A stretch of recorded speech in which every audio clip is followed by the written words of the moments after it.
배단위 찬양대에 귀한 찬양에 감사를 드립니다.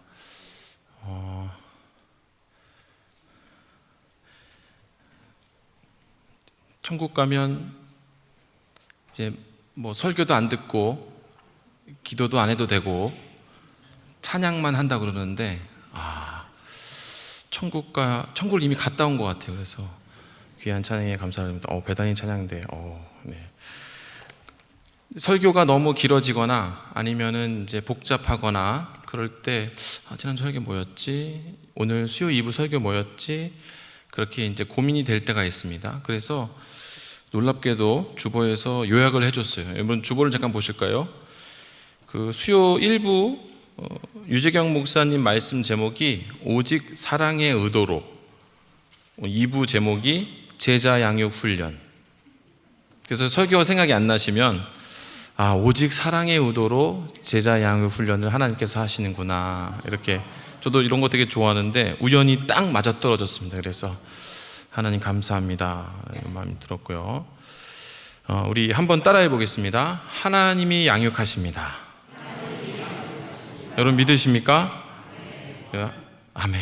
네, 하나님의 자녀가 되기 위해 필요한 것이 복음이라면 자녀가 된 이후에 필요한 것은 양육입니다. 왜냐하면 우리가 잘 알듯이 여러분, 하나님의 자녀가 된다는 것은, 여러분 믿는다는 것은 하나님의 자녀가 된다는 것이고, 하나님의 자녀가 된다는 것은 born again, 다시 태어나는 것이기 때문이에요. 우리가 잘 아는 말씀이죠. 고린도후서 5장 17절, 그런즉 누구든지 그리스도 안에 있으면 새로운 피조물이라. 이전 것은 지나갔으니 보라 새 것이 되었도다. 아멘. 양육이 필요하다는 거예요. 그래서 이 양육을 한마디로 정의하면 하나님이 양육하십니다. 그래서 우리가 하나님 아버지라고 부르는 거예요. 하나님이 양육하십니다. 여러분 꼭 믿으시고 그분께 기도하시고 인도하심을 받기를 원합니다. 그런데 막상 그 말을 나의 것으로 구체화하다 보면 때로 막연한 상황을 만나기도 해요. 여러분 그 말은 마치 그런 거랑 똑같아요. 성적을 올리려면 어떻게 해야 돼? 누가 물었을 때 예습 복습 철저히 하고 숙제를 빠짐없이 해나가고 수업 시간에 졸지 말고. 누구나 아는 정답이지만 그것을 이제 구체화해서 내 것으로 만드는 건 또 다른 문제라는 거예요.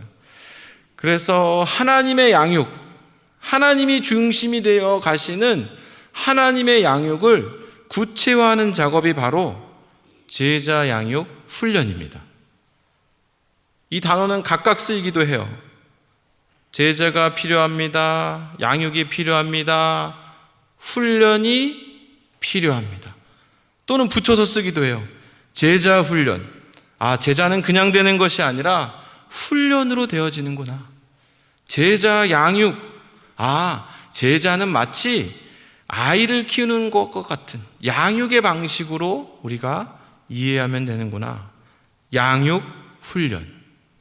건강한 양육을 위해서는 훈련이 필수적이다. 예수님은 당시 유행하던 도제식 제자 훈련 개념을 좀 더 많이 설명해 주셨어요. 우리 말씀 한번 우리 같이 한번 읽어볼까요? 우리 마태복음 28장 19, 20절인데요. 우리 같이 한번 읽어보겠습니다. 시작.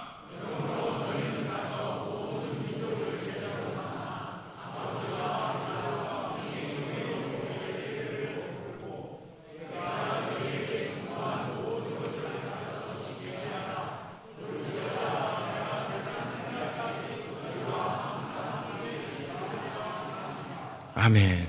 네, 아멘. 예수님은 스승과 제자의 개념으로 가르치고 배우고 주님이 가신 길을 제자들이 따라가는 방식, 그걸 제자도라고 부르기도 하는 거예요. 그런데 이런 방식, 도제식 방식, 여러분 이 방식은 학교나 학원에서 가르치는 대량 생산 방식이 아닙니다. 한 땀 한 땀 집에서 간의 수공업 방식이라는 거예요. 제자들이 스승을 택하는 방식이 아니라 스승이 제자를 택하는 방식이에요. 이런 얘기가 있어요. 누구나 그리스도인이 될 수 있지만 아무나 제자가 될 수는 없다. 왜냐하면 하나님의 허락이 필요하기 때문에, 하나님의 택하심이 필요하기 때문에. 우연히 만난 중학교 동창이 이제 카메라맨이 되겠다고 그래서 SBS 방송 아카데미를 들어갔어요. 잘 수료했는데 수료하고 바로 투입되는 줄 알았더니 수료하고 진짜 훈련이 시작되는 거예요. 그 훈련 방식이 도제식이에요. 그래서 현직 카메라맨의 조수로 들어가서 처음부터 가방 들고 다니기부터 시작하는 거예요. 그래서 드라마 사극이 지방에 있다, 몇 개월씩 있다 그러면 그냥 몇 개월씩 거기 가서 카메라 들고 옆에서 배우고 뒤에서 배우고 그러다가 이제 입에서 입으로 한 번씩 이렇게 카메라 잡고 이렇게 하는 이런 방식이 이제 도제식 방식이에요. 스승에게 직접 배우는 거죠. 이 방식의 단점은 많은 사람을 가르칠 수 없어요. 예수님 몇 명 제자를 삼았습니까? 3년 동안 12명. 그런데 결혼도 안 한 사도 바울은 제자라는 개념보다는 양육이라는 개념을 더 많이 썼습니다. 우리는 이렇게 알고 있어요. 바울은 혼자 다녔고 베드로는 아내를 데리고 다녔습니다. 그래서 바울이 혼자 다닌 걸 보고 아내가 없어서 그런가라는 개념이 있었지만은 어쨌든 바울은 애를 낳아서 길러보지 않고는 결코 알 수 없는 이 양육이라는 개념을 잘 사용해서 그것을 우리에게 전해주고 있어요. 우리 고린도전서 4장 15절 말씀 우리 함께 읽어보겠습니다. 시작.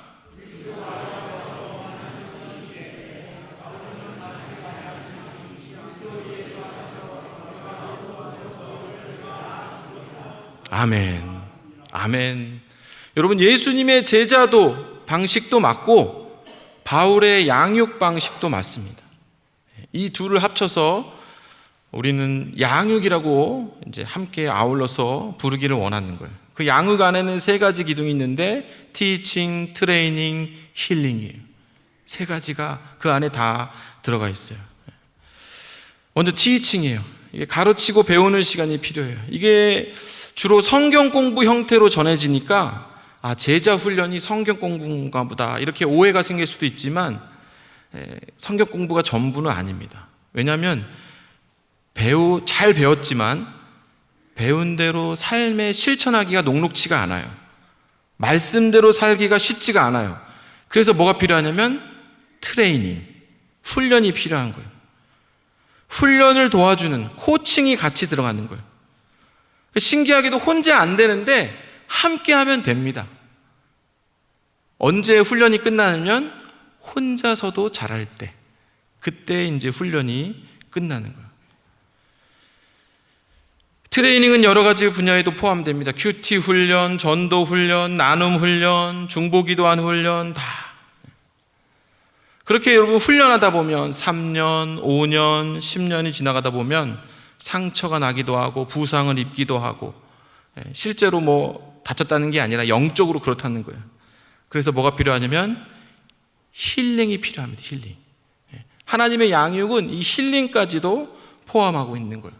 힐링은 눈에 보이는 힐링이 있고 눈에 보이지 않는 힐링이 있어요. 눈에 보이는 힐링은 육신의 위로, 육신의 어떤 치료가 들어가는 거고요. 눈에 보이지 않는 힐링은 감정, 또 영적인 부분에서의 하나님의 위로와 치유가 필요하다는 거예요. 전에 섬겼던 교회에서 이제 헬스장에서 열심히 땀을 빼고 운동을 하고 샤워장에서 이제 샤워를 하고 있는데 빨개 벗었죠. 그런데 누가 그 샤워장에서 정말 정중하게 인사를 하는 거예요. 청년이. 근데 뭐 안경을 제가 안 쓰기도 했습니다. 샤워할 때 안경을 안 쓰니까 누구 이러는데 한 3개월 전에 등록한 청년이에요.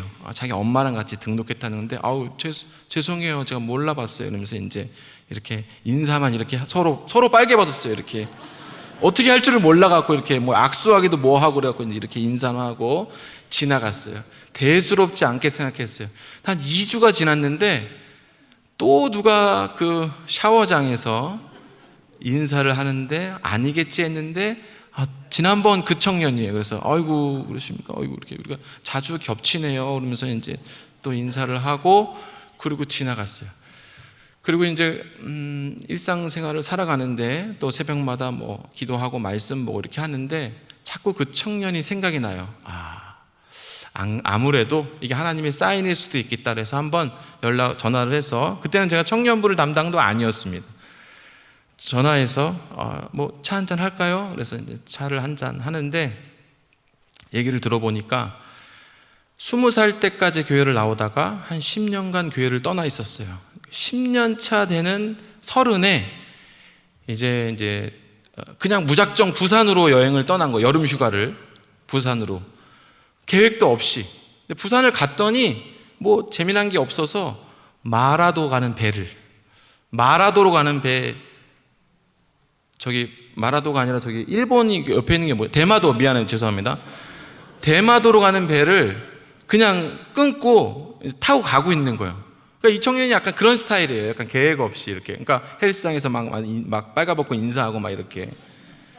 대마도 배를 타고 가는데 거기서 누구를 만났냐면 평생을 일본에서 선교사역하고 은퇴하신 은퇴 선교사님. 그러니까 대마도에 집이 있는 거예요.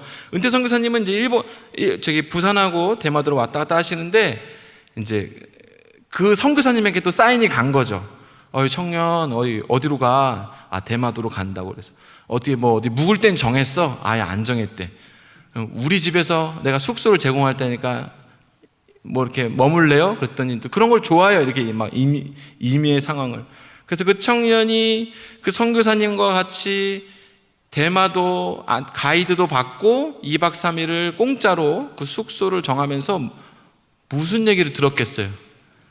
복음도 다시 듣고 하나님이 얼마나 우리를 사랑하신 얘기도 다시 듣고 그리고 우리가 왜 교회를 가야 되는지도 다시 듣고, 그래서 마지막 헤어지면서 너무 고맙습니다 선교사님. 헤어지면서 선교사님 뭐라 그랬겠어요? 서울 가면 꼭 집 가까운 교회에 등록하라고. 그래서 등록한 게 제가 사역하던 교회였고, 그 얘기를 다 듣고 나니까 그냥 내버려 둘 수가 없어서 그 청년이랑 같이 이제 일주일에 한 번씩 성경 공부를 시작했어요. 양육 뭐라고 불러도 상관이 없어요.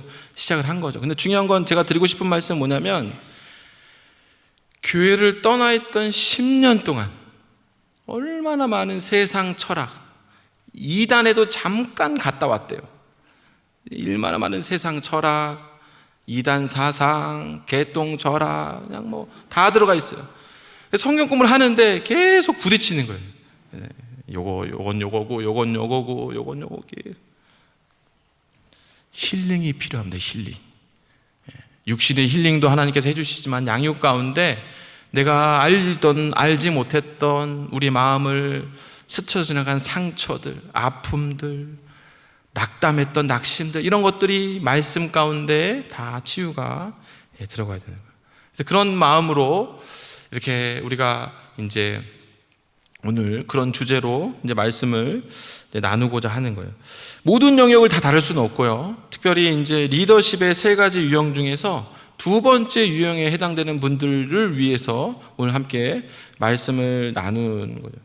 사람을 돕다 보면 3가지 유형을 만난다고 그래요. 첫 번째 유형은 뭐냐면 배우지 않고도 잘하는 사람. 배우지 않고도 잘하는 사람들이 있어요. 누구한테 배웠는지 모르겠어요. 근데 잘해요. 이런 건 개척자들이죠. 프론티어 같은 것이고, 남들이 가지 않는 길을 가는 분들이고, 그리고 이제 우리 나오겠지만은 멜기세덱 같은 분이에요. 족보가 없어요. 어디서부터 시작했는지 알 수가 없는. 2번째는 배우면 잘하는 사람이 있어요.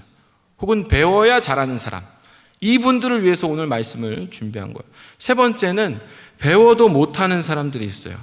안타깝지만 존재합니다. 이분들은 개인적인 상담이 필요하고 개인적인 돌봄이 필요합니다. 오늘 본문은 여러분 히브리서입니다. 모든 성경이 여러분 쉽지 않지만 히브리서는 특히나 어려운 본문이에요. 저자도 알려지지 않아요. 우리가 사도 바울이라고 추정만 할 뿐 알려져 있지 않고 그냥 히브리 기자 이렇게 부르요. 초대교회가 어려웠던 시기에, 박해가 심했던 시기에 쓰여져서 내용들이 더 어렵습니다. 근데 이 어려운 히브리어를 쉽게 읽혀내는 한 단어가 있어요. 여러분 아십니까? 그렇죠. 배교예요. 배교.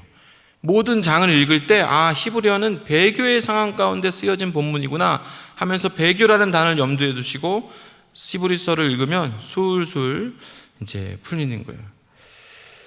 그 시기는 여러분 그냥 내버려만 둬도 신앙생활을 하기 어려운 시기였습니다. 당시는 이제 신분제 사회였는데 예수 믿는다는 이유 하나만으로 사회적 경제적인 차별을 이제 받았습니다. 당시 그리스도인을 부르는 별칭이 하나 있었는데 그것은 뭐냐면 죽음의 대기자들이었어요. 혹은 언제 죽어도 이상하지 않은 사람들.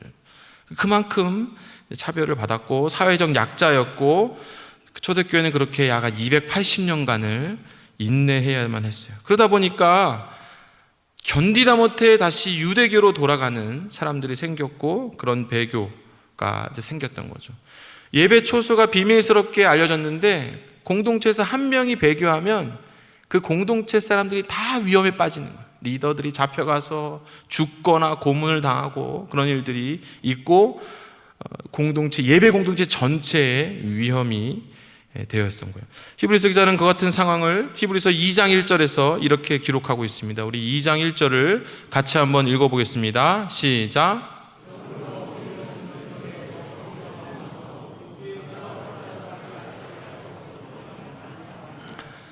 이 단어를 기억하셔야 돼요. 흘러 떠내려간다. 여러분 우리 신앙이 가만히 있으면 현상 유지가 되는 것이 아니라 그것은 마치 강물에 떠 있는 배처럼 가만히 있으면 흘러 떠내려간다는 그런 그림 언어를 사용하고 있어요. 우리가 들은 말씀, 이미 받은 복음, 우리가 붙들고 있는 이 부활 신앙 더 집중하고 꽉 붙들지 않으면, 말씀이 우리 안에서 역사하시도록 순종하지 않으면 흘러 떠내려간다. 열심히 노를 저어서 강물 속도만큼은 내가 노를 젓지 않으면 흘러 떠내려간다는, 같은 표현을 구약시대 백성들은 이렇게 표현했습니다. 말씀에 휘발성이 있다. 마치 휘발유가 공중으로 증발하듯이 하나님 주신 말씀, 내가 분명히 들었는데, 내가 분명히 마음판에 새겼는데 열심히 암기하지 않는다면 휘발성이 있어서 다 날아가 버린다는 거예요. 구약에 그런 언어가 있다면 신약시대 초대교회 사람들은 그들의 신앙이 물에 흘러서 떠내려가지 않도록 열심히 믿음의 선한 투쟁을 해야 될 것을 강조하고 있는 겁니다. 여러분, 히브리서 2장에서 말하는 그림 언어가 흘러 떠내려가는 언어였다면 5장에서 말하는 그림 언어는 꽤 시간이 흘렀음에도 성장하지 못하고 있는 안타까운 갓난아기의 모습을 우리에게 보여주고 있습니다. 지금 시대는, 사람들을 둘러싸고 있는 이 시대의 모습은 비상 상황이에요. 동대문에 있는 신앙 공동체도 무너졌대. 배교가 일어나서 예배 초소가 발각돼서 리더들이 잡혀가고 사자굴에 던져지고, 중구에 있는 공동체도 잡혀갔대. 지금 시대는 그런 상황이에요. 계속 공동체들이 잡혀가고 있는 비상 상황에 갓난아기의 모습으로 있다면 여러분, 얼마나 물살을 저항하지 못하고 얼마나 물살에 더 흘러 떠내려가겠습니까? 그런 신앙의 생존의 모습을 히브리서 기자가 강조하고 있는 겁니다. 오늘 본문 11절, 5장 11절을 우리 같이 한번 읽어보겠습니다. 시작.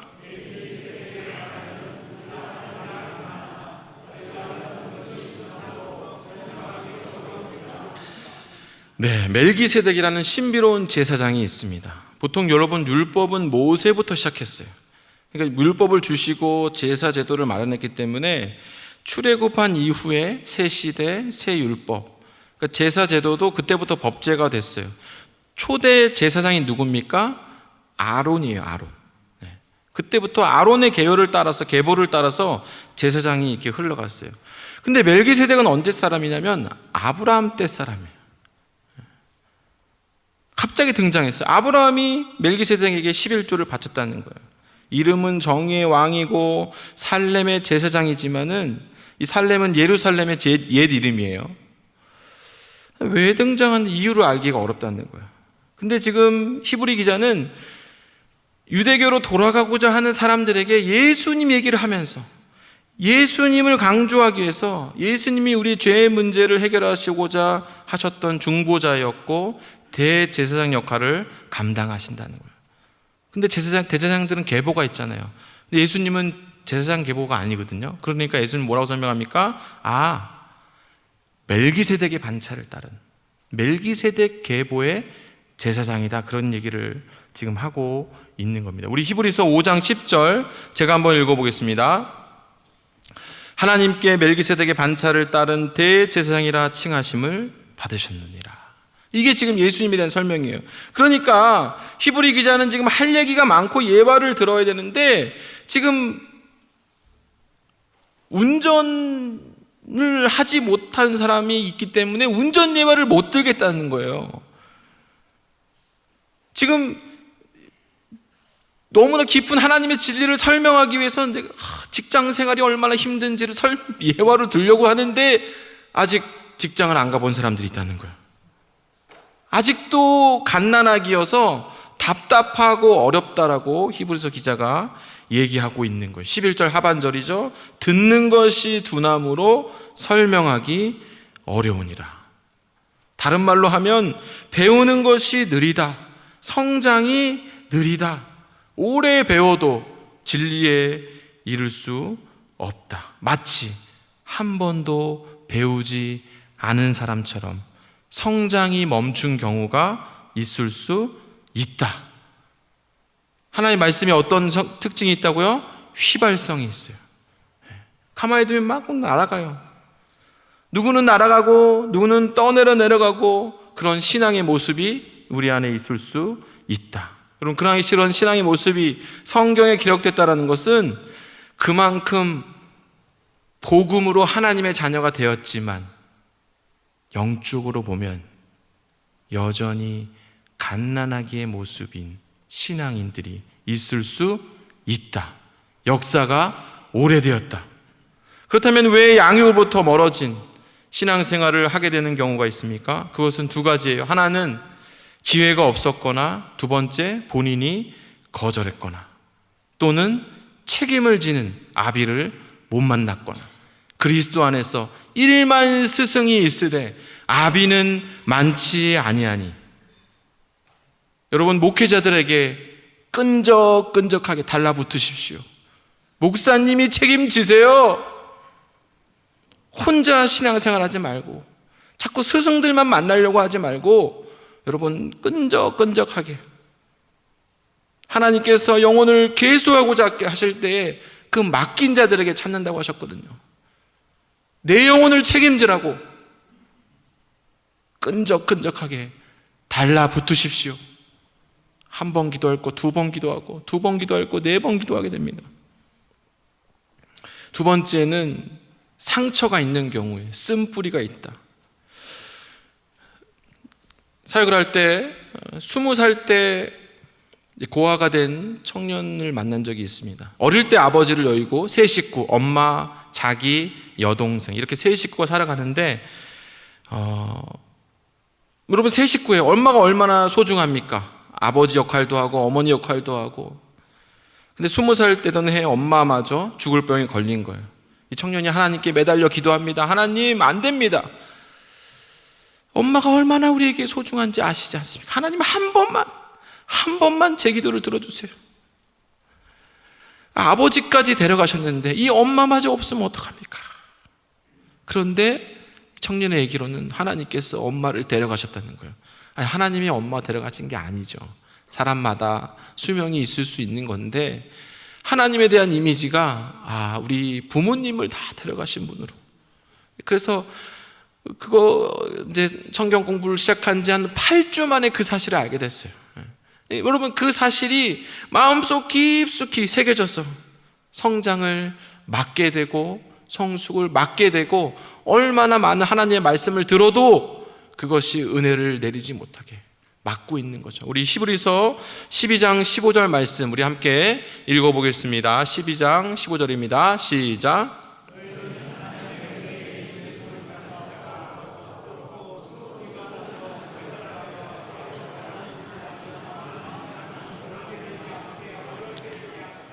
네, 은혜가 없는 것은 아닌데 그 쓴뿌리가 영양분을 섭취하지 못하게 하고 매주 예배드리지만 말씀이 영양분이 되어서 성장과 성숙을 막게 되는 거예요. 여러분, 쓴뿌리가 눈에 보입니까? 안 보여요. 얼마나 오래됐는지, 얼마나 깊이 박혀 있는지 보이지가 않는다는 거예요. 양육 가운데 그 부분이 잘 다뤄져야 된다는 거예요. 오늘 본문을 계속 읽겠습니다. 우리 5장 12절 말씀 우리 같이 한번 읽어보겠습니다. 시작.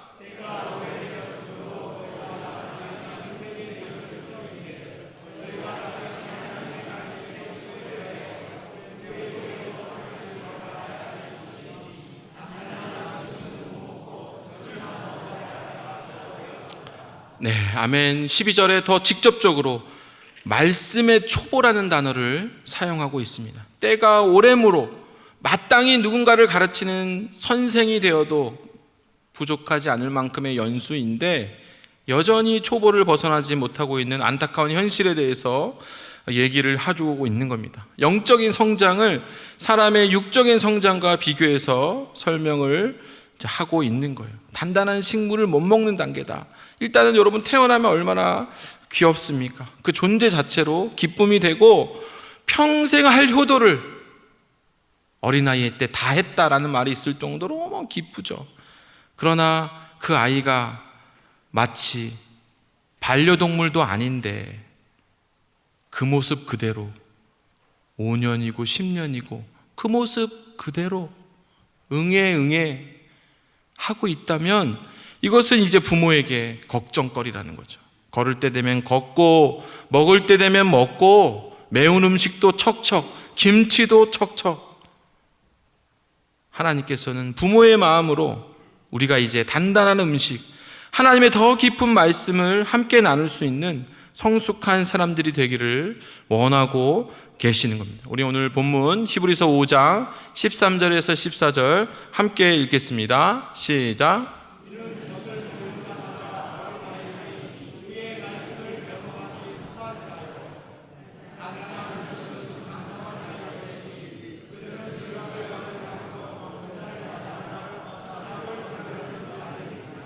아멘.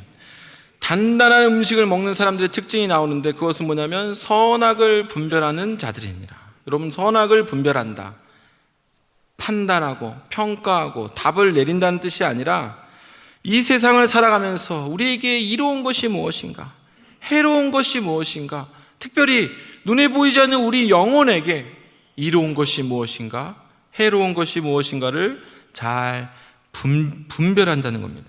여러분, 우리는 살면서 의식하지 않을 정도로 크고 작은 선택들을 하면서 살아간다는 거예요. 하나님이 우리를 인도하신다는 말씀이 맞지만 그것은 우리의 자유의지를 배제한 채 기계적으로 인도한다는 뜻은 아닌 겁니다. 우리는 우리의 양심과 가치관에 따라서 수많은 선택을 하게 되고 그 결과를 맛보게 된다는 거예요. 성숙이란 선악의 분별이 필요하고, 그리고 우리에게 하나님의 뜻과 하나님의 뜻이 아닌 것들을 잘 분별할 수 있게 만들어 준다는 거예요. 여러분, 아브라함 조카 롯이 본토 친척 아비집을 떠나 아브라함과 함께 잘 떠났습니다. 여러분, 일생일 때 가장 잘한 선택이에요. 그런데 이제 복을 받아서 소유가 많아지니까 헤어질 때가 되었어요. 롯이 어디를 선택했습니까? 소돔과 고모라를 선택했어요. 소돔과 고모라를 선택하는 최악의 선택을 한 게요.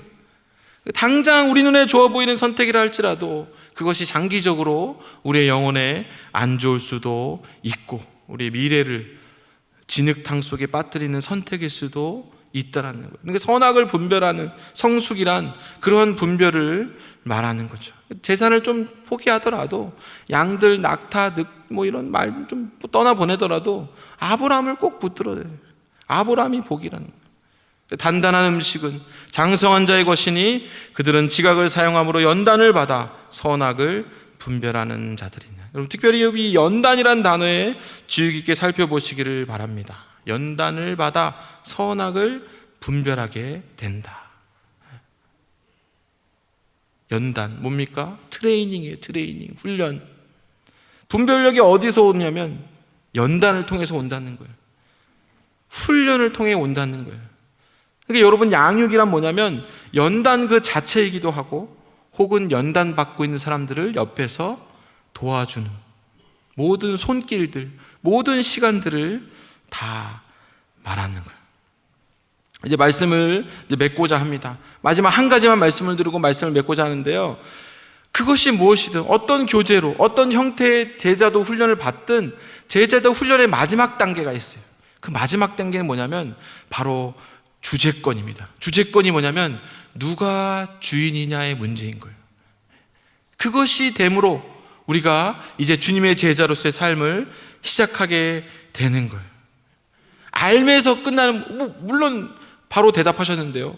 예수 그리스도가 우리의 주인이시죠. 근데 그것이 알면서 끝나는 것이 아니라 취업할 때, 결혼할 때, 출산할 때, 재정적인 문제, 여가의 문제, 행복의 문제에서도 계속된 훈련이 필요한 영역이라는 거예요.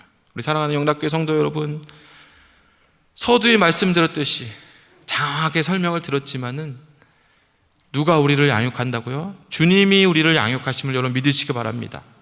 우리가 어디에 있던 어디까지 이르렀든지 우리 하나님이 주인 되심을 인정하시고 그분이 우리를 아시기에 그분이 우리를 마음껏 빚어가시도록 여러분 용납하시고 내어드리시고 필요하다면 훈련 받으시고 양육 받으시고, 네, 안타깝지만 올해는 거의 다 끝났어요. 네. 내년을 위해서 또 기도하시면서 멋지게 첫 시간부터 시작하면 좋잖아요. 목요 집중반, 주일 강의 많이 영락교회에 있습니다. 여러분, 아직 완성되지 않았어요. 주인 되심을 인정하시고 그렇게 우리가 양육받으심으로 훈련하심으로 우리 행복한 신앙생활을 누리시는 귀한 제자들이 다 되시기를 주님의 이름으로 축원합니다. 기도하겠습니다. 사랑의 하나님, 예수 그리스도의 보혈의 피로 용서하여 주시고 하나님의 자녀 삼아 주심도 감사한데 친히 하나님 양육하여 주시니 감사를 드립니다. 자녀들이 잘 성장하는 것이 부모의 기쁨이듯이 저희들의 성장과 성숙이 하나님의 기쁨인 줄로 믿고 그것이 무엇이든 잘 배우고 잘 훈련받게 하여 주시옵소서. 예수 그리스도의 이름으로 기도합니다. 아멘.